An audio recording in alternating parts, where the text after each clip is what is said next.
Salam sejahtera Malaysia, denyut nadi suara rakyat bergema di channel ini. Terima kasih kerana terus bersama-sama di dalam channel ini untuk mendapatkan berita terbaru setiap hari. Bagi anda yang pertama kali berada dalam channel ini, sila pastikan untuk anda menekan butang subscribe, like dan share. Tekan juga tombol notifikasi untuk mendapatkan berita terbaru setiap hari. Denyut nadi suara rakyat bergema di channel ini, berita bermula sebentar lagi.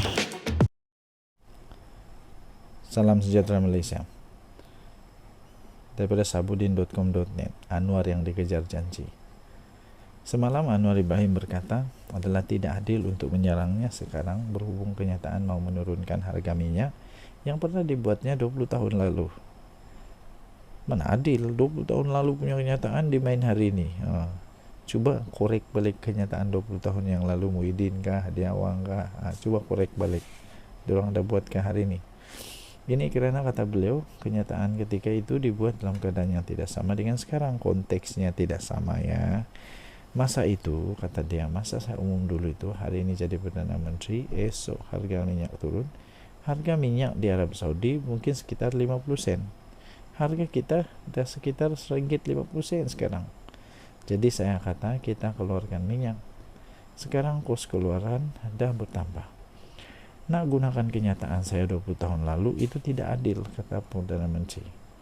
Sebenarnya selain janji yang menurunkan harga minyak yang popular itu, Anwar juga pernah berjanji untuk menurunkan tarif elektrik dengan cara memanggil tauke-tauke IPP dan meminta mereka mengurangkan keuntungan serta menghapuskan monopoli beras yang dikuasai oleh Bernas. Jadi dua-dua pun sudah buat.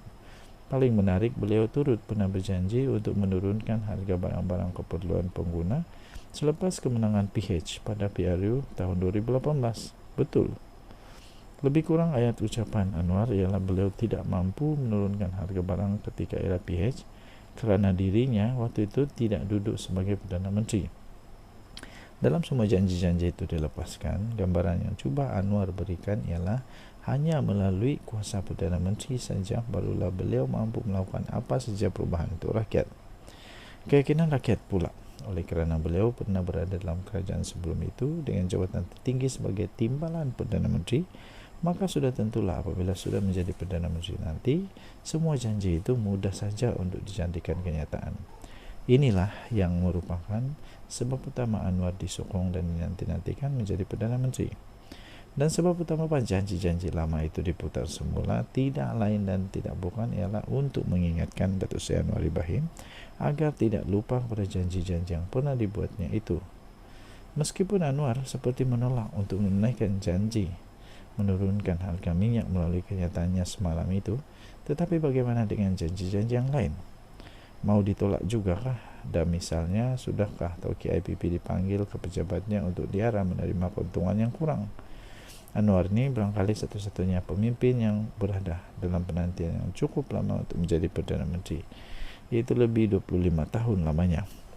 Sudah tentu dalam tempoh yang panjang itu banyak janji dan kata-kata manis pernah diucapkannya.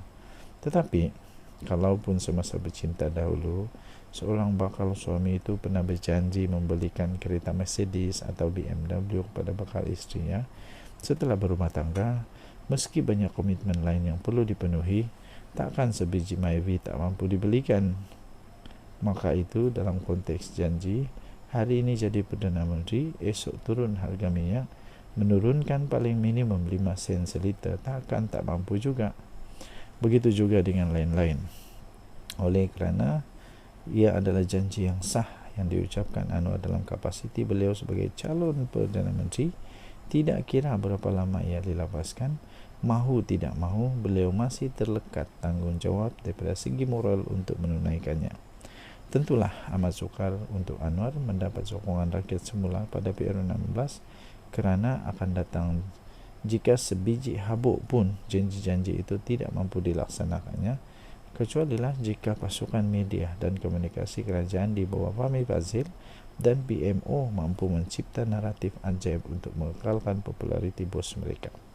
Selain janji-janji secara pribadi yang diucapkan Anwar dalam tempo pengejaran cita-citanya menduduki kursi Perdana Menteri, beliau juga terikat dengan satu lagi janji, yaitu janji mereformasi institusi dalam negara ini.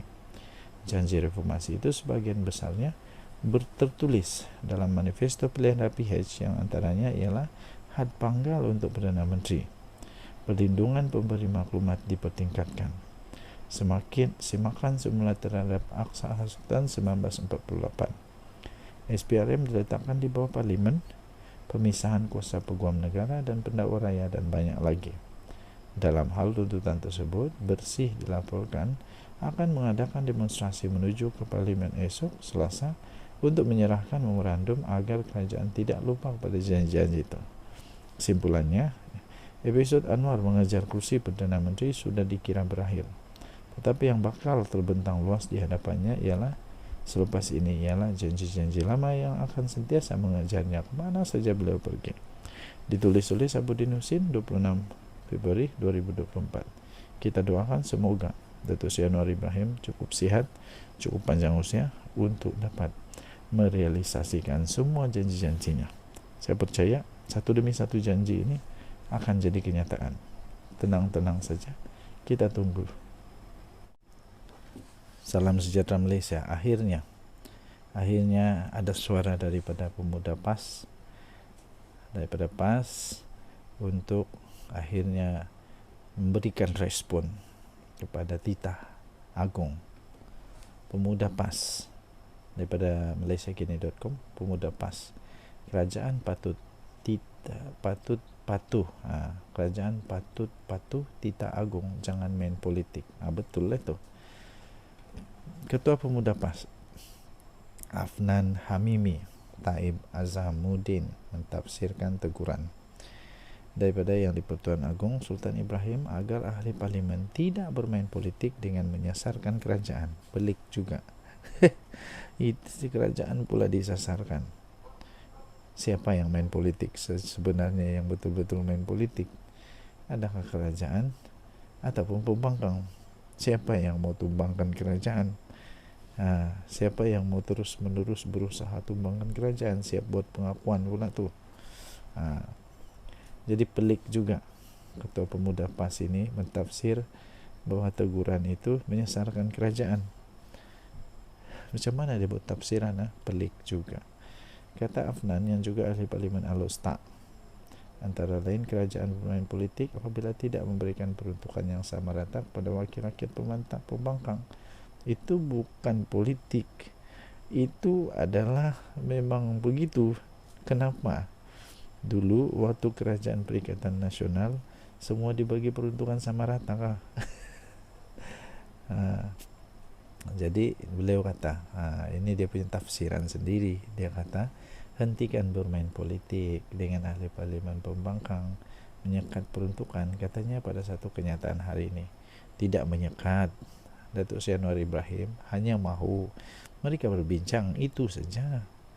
Hanya berbincang dan menyokong ketetapan ataupun semua dasar-dasar kerajaan, itu saja.